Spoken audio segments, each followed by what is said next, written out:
আলহামদুলিল্লাহি রাব্বিল আলামিন আসসালাতু ওয়াসসালামু আলা রাসূলিহিল কারীম ওয়া আলা আলিহি ওয়া সাহবিহি আজমাইন।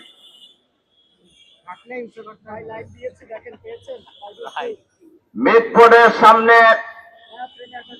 সোহাগ হত্যাকাণ্ডের সহ সারা বাংলাদেশেই খুন, ধর্ষণ এবং চাঁদাবাজির বিরুদ্ধে আয়োজিত ঢাকা মহানগরীর দক্ষিণের উদ্যোগে আয়োজিত আজকের এই বিশাল প্রতিবাদ সমাবেশের বিক্ষোভ পর্ব সমাবেশের জনাব সভাপতি, বাংলাদেশ জামাত ইসলামীর কেন্দ্রীয় নির্বাহী পরিষদের অন্যতম সদস্য, বাংলাদেশ ইসলামী ছাত্র শিবিরের সাবেক কেন্দ্রীয় সভাপতি, ঢাকা মহানগরী দক্ষিণ জামাতের সংগ্রামী আমির, জুলাই বিপ্লবের অন্যতম নেতা, আমাদের জনসংগ্রামী জননেতা জনাব নুরুল ইসলাম বুলবুল, সঞ্চালক সহ জাতীয় নেতৃবৃন্দ, মহানগরী নেতৃবৃন্দ, সাংবাদিক বন্ধুগণ, সংগ্রামী ভাই ও বন্ধুগণ, আসসালামু আলাইকুম ওয়া রাহমাতুল্লাহি ওয়া বারাকাতুহু। সংগ্রামী ভাই এবং বন্ধুগণ,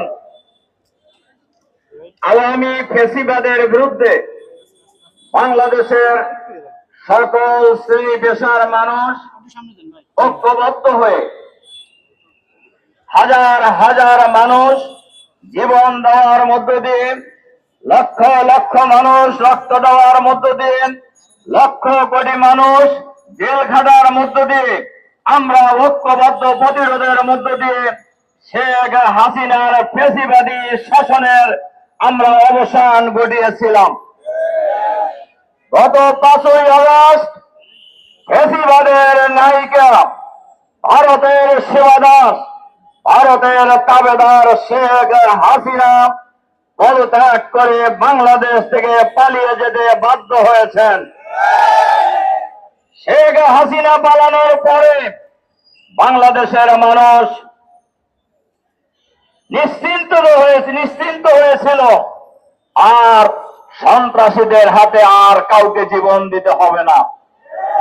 বাংলাদেশের মানুষ আশ্বস্ত হয়েছিলেন, কোন চাঁদাবাজের কাছে বাংলাদেশের মানুষকে আর চাঁদা দিতে হবে না। বাংলাদেশের মানুষ আশ্বস্ত হয়েছিল, আর মা বোনদের ইজ্জত নিয়ে ছিনিমিনি খেলা হবে না। কিন্তু আমরা লক্ষ্য করেছি 5ই আগস্ট হাসিনা পালিয়ে যাওয়ার পর বাংলাদেশের একটি দল নিজেদেরকে দেশের মালিক বনে গিয়েছেন। তারা মনে করছেন আওয়ামী লীগ নাই, আমরাই তো এখন। এবং এটা মনে করেই তারা নিজের মনে করেই এই সকল কর্মকাণ্ড করে চালিয়ে যাচ্ছেন। দেখেন, আমরা দীর্ঘদিন একসাথে আন্দোলন করেছি। আমরা তো এইভাবে আগে কোন সময় নামিনি, বিশেষ করে 5ই আগস্টের পরে। আমরা কেন নামলাম আজকে? এই দেশের মানুষ, আপনারা ডক্টর মাসুদ বলতেছিলেন, গত রাত ছিল হাসিনার বিরুদ্ধে ঢাকা বিশ্ববিদ্যালয়, ইডেন কলেজ সহ সারা বাংলাদেশে যে প্রতিরোধের আগুন জ্বলে উঠেছিল, সেম প্রতিরোধের আগুন জ্বলে উঠছে গত রাত্রে থেকে আর কি। এবং আপনারা লক্ষ্য করেছেন সারা বাংলাদেশেই এই চাঁদাবাজের বিরুদ্ধে, হত্যাকাণ্ডের বিরুদ্ধে, দুর্নীতির বিরুদ্ধে বিক্ষোভ মিছিল হচ্ছে। কিন্তু এই মিছিল তো হওয়ার কথা ছিল না। হাসিনা তো পালিয়ে গেছে, তাহলে এই চাঁদাবাজি কারা করতেছে? আপনারা নির্বাচন চান দৈনিকই, চাঁদাবাজের বিরুদ্ধে কথা বলেন না কেন? আপনারা নির্বাচন চান, আপনারা এই হত্যাকাণ্ডের বিরুদ্ধে কেন কথা বলেন না? কেন আপনাদের খুনিদের পক্ষ নিয়ে কথা বলতে হয়? আপনারা কি এখনো দলীয় সন্ত্রাসীদের চিন্তা চেতনার বাইরে উঠে উঠতে পারেন নাই? সংগ্রামী ভাই এবং বন্ধুগণ, মিটফোর্ড হাসপাতালের সামনে যে হত্যাকাণ্ড, এই হত্যাকাণ্ড গোটা জাতিকে অবাক করে দিয়েছে। যে কিভাবে এই সোহাগ আমাদের এই ভাইটির অপরাধ কি ছিল। শুনছি উনি যুব দলেরই লোক ছিল এক সময়, সে যে দলেরই লোক হোক, মানুষ তো সে তো বাংলাদেশের নাগরিক। তার অপরাধটা কি? অপরাধ হলো তার কাছে চাঁদা চাইছে, সে চাঁদা দিতে রাজি হয় নাই। আচ্ছা বলেন তো, এটা কি কোনো অপরাধ না একজন নাগরিকের অধিকার? নাগরিকের অধিকার, নাগরিকদেরকে ওই ব্যাপারে সজাগ হইতে হবে। আমি নাগরিকদেরকে একটা কথা বলবো, দেখেন সোহাগকে যখন হত্যা করা হয় বহু লোক কিন্তু আশেপাশে ছিলেন। এই সন্ত্রাসী চাঁদাবাজরা কতজন ছিল? সবাই খালি পায়ের জুতো খুলে মারলেই তো মাটির সাথে মিশে যেত। জনগণ যদি ঐক্যবদ্ধ প্রতিরোধ করে তুলতে না পারে, আজকে সোহাগকে ধরছে, আগামীকাল আমাকে ধরবে, আগামীকাল আপনাকে ধরবে, আগামীকাল যাকে ইচ্ছে তাকে ধরবে। আমরা বাংলাদেশ জামাত ইসলামী বাংলাদেশকে আমরা এই সন্ত্রাসী চাঁদাবাজদের হাতে আমরা ছেড়ে দিতে পারি না। আর সন্ত্রাসী চাঁদাবাদীদের কাছে জিম্মি হবে না ইনশাআল্লাহ। চাঁদাবাদ এই ঢাকা মহানগরীতে চাঁদাবাদের গডফাদার বাংলাদেশের মানুষ জানে, ঢাকার লোকেরা সবাই জানে। তাদের এই চাঁদাবাজদের কোন রাজনৈতিক পরিচয় নেই, খুনিদের কোন দলীয় পরিচয় নেই। এদের পরিচয় হলো এরা খুনি, এদের পরিচয় হলো এরা সন্ত্রাসী, এদের পরিচয় হলো এরা চাঁদাবাজ। খুনি চাঁদাবাজদের বিরুদ্ধে দল মত জাতি বর্ণ ধর্ম নির্বিশেষে ঐক্যবদ্ধ প্রতিরোধ করে তুলতে হবে।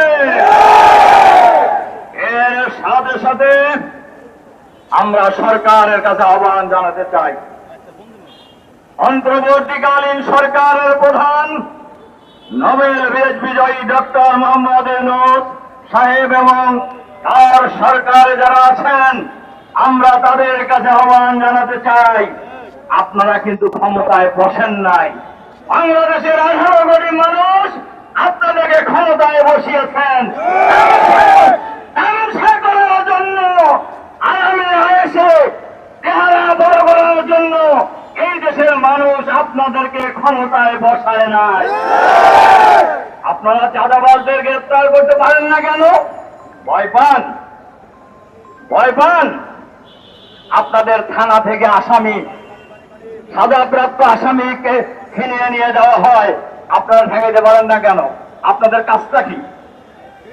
এসব হত্যাকাণ্ড আর থানা থেকে সাজাপ্রাপ্ত আসামি ছিনিয়ে নেওয়ার এই ব্যর্থতার দায়ে স্বরাষ্ট্র উপদেষ্টার বহু আগেই পদত্যাগ করা উচিত ছিল। আপনারা ক্ষমতায় স্বাদ গ্রহণ করতেছেন, করেন, আমরা তো না করিনি, কিন্তু দায়িত্ব পালন করেন। দায়িত্ব পালন করবেন না, এইটা বাংলাদেশের মানুষ কোনোভাবেই মেনে নেবে না। এজন্য আমরা সরকারের কাছে আহ্বান জানাতে চাই, চাঁদাবাজ, সন্ত্রাসী, খুনি, তারা কত বড় না ছোট, লম্বা না মোটা, এইটা দেখার সময় আপনাদের থাকা উচিত নয়। এইটা দেখার সময় বাংলাদেশের মানুষের নেই। আপনারা নিশ্চয়ই ইতিহাস থেকে শিক্ষা নিচ্ছেন। গত রাত্রে বাংলাদেশের ঢাকা বিশ্ববিদ্যালয় থেকে শুরু করে বাংলাদেশের গ্রামে গঞ্জে শহরে নগরে বন্দরে এই ঘটনার বিরুদ্ধে বাংলাদেশের মানুষ ফুটে ফুসে উঠেছে।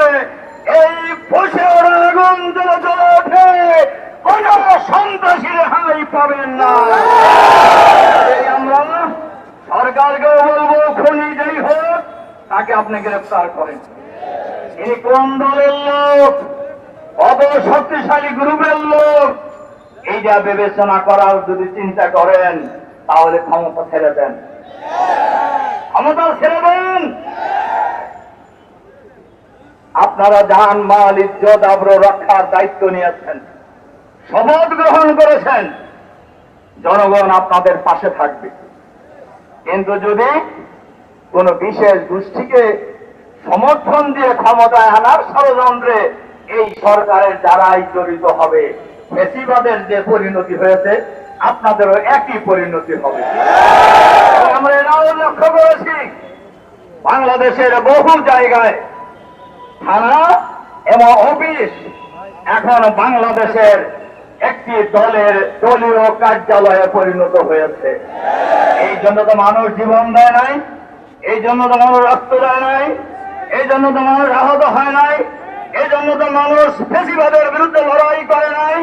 এজন্য আমি সরকারকে যেমন বলবো, আবারও বাংলাদেশের সকল শ্রেণী পেশার মানুষ, দল মত জাতি বর্ণ ধর্ম নির্বিশেষে ঐক্যবদ্ধভাবে সন্ত্রাসীদের বিরুদ্ধে, খুনিদের বিরুদ্ধে ঐক্যবদ্ধ প্রতিরোধ করে তোলার আহ্বান জানিয়ে আপনাদের প্রতি আবার আন্তরিক সালাম মোবারকবাদ জানিয়ে আমার বক্তব্য এখানে শেষ করছি।